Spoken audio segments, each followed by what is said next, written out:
find abandoned where the first question is obvious, what happened here? But Gold Camp left me with a different question. Why would anyone go through this much trouble just to get through a mountain? Some places are forgotten, others are waiting to be found.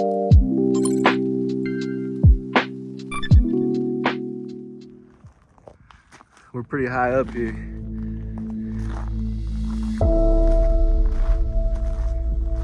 Kind of freaked to go on that, to be honest.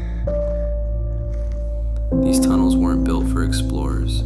They weren't built for tourists. They were pieces of a transportation system that once connected these mountains to an industry powerful enough to reshape them. And today, most of it is gone. So what changed? And somewhere farther up this road was a collapsed tunnel with a story far darker than anything I expected to find.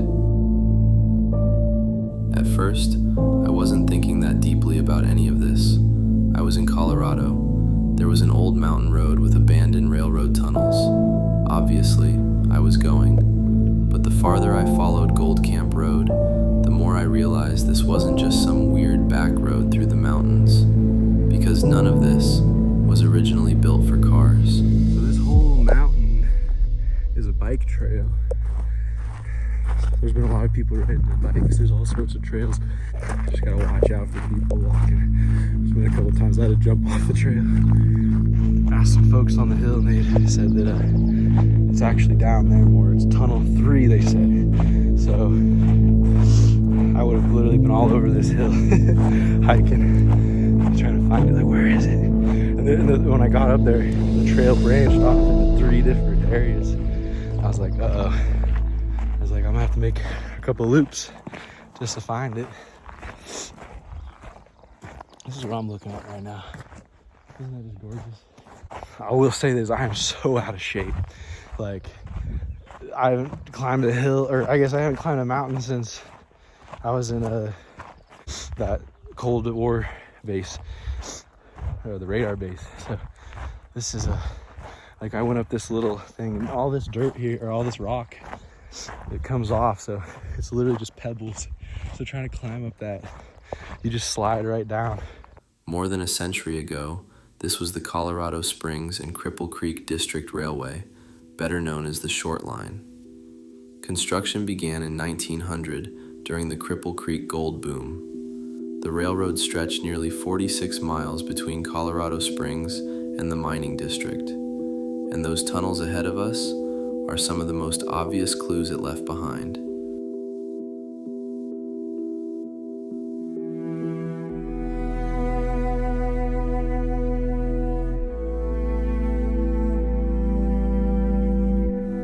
By the beginning of the 20th century, this part of Colorado had been transformed by mining. People had to move, equipment had to move, freight and gold had to move. Railroads offered an answer, but building one here meant overcoming the mountains themselves.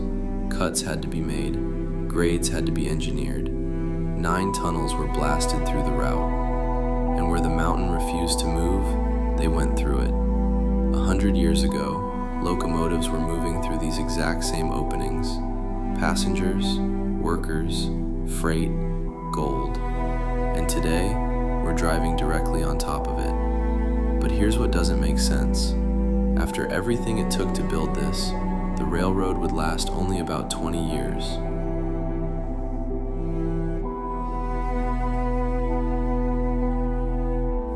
Once you know what this road used to be, you start seeing it differently. The curves make sense. The tunnels make sense. Even the way the road stays relatively level while wrapping around the mountain starts to tell you something.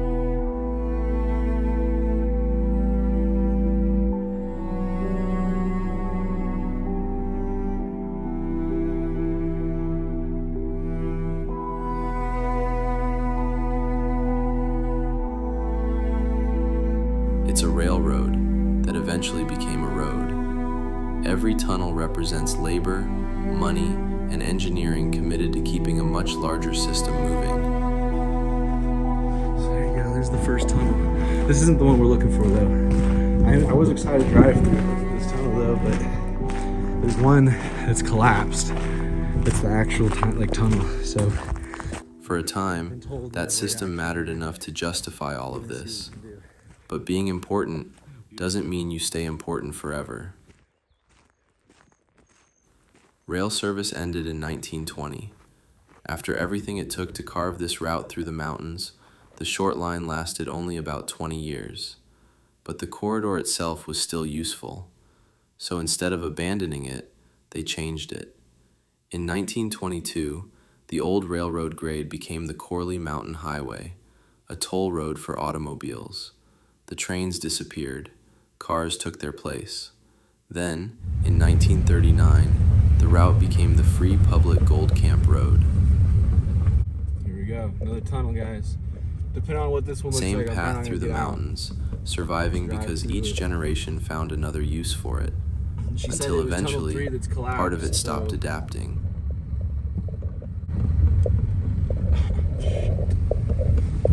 Oh my gosh. What? Guys, this is literally pitch black. Oh wait, no, it's coming out. It's curving.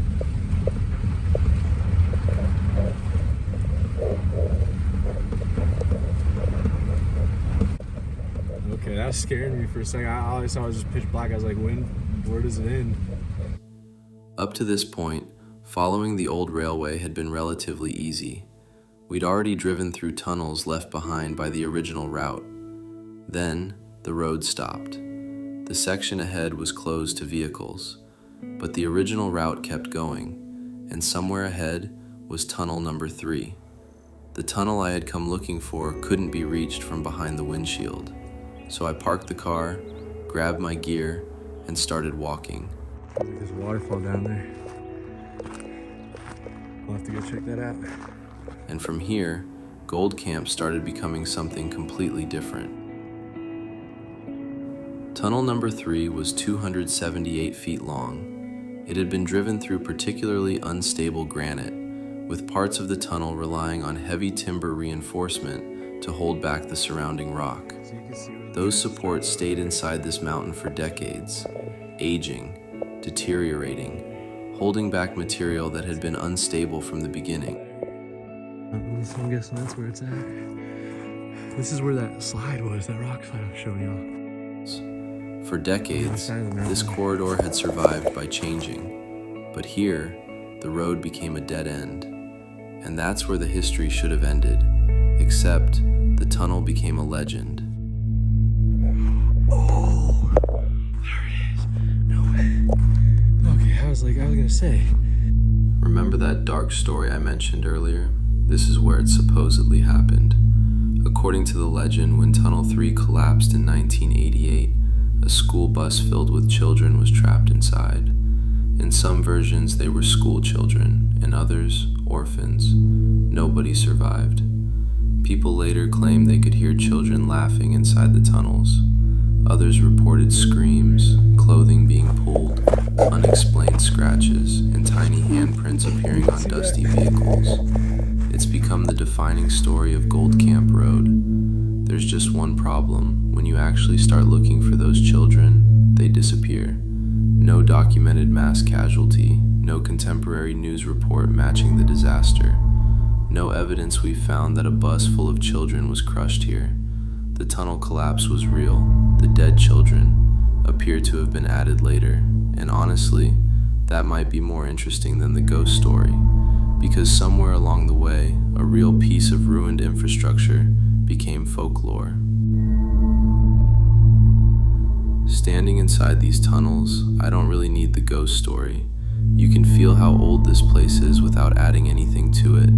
Someone surveyed this, someone designed it. More than 100 years ago, men came into this mountain and physically removed enough of it for trains to pass through. There are stories that workers died building these tunnels. Considering the work they were doing in 1900, it's easy to understand why those stories exist. But specific fatalities tied directly to these tunnels are difficult to confirm, and that distinction matters. History doesn't become more interesting when we turn possibility into fact. Sometimes, what actually happened is enough. The deeper you go, the outside world disappears. The road noise is gone, the wind is gone. All that's left is rock, footsteps, and the remains of something that once had a purpose. Yeah. Gold Camp Road isn't really the remains of one tunnel, it's the remains of a network. Mines, mountain communities, rail lines, cities, all depending on one another.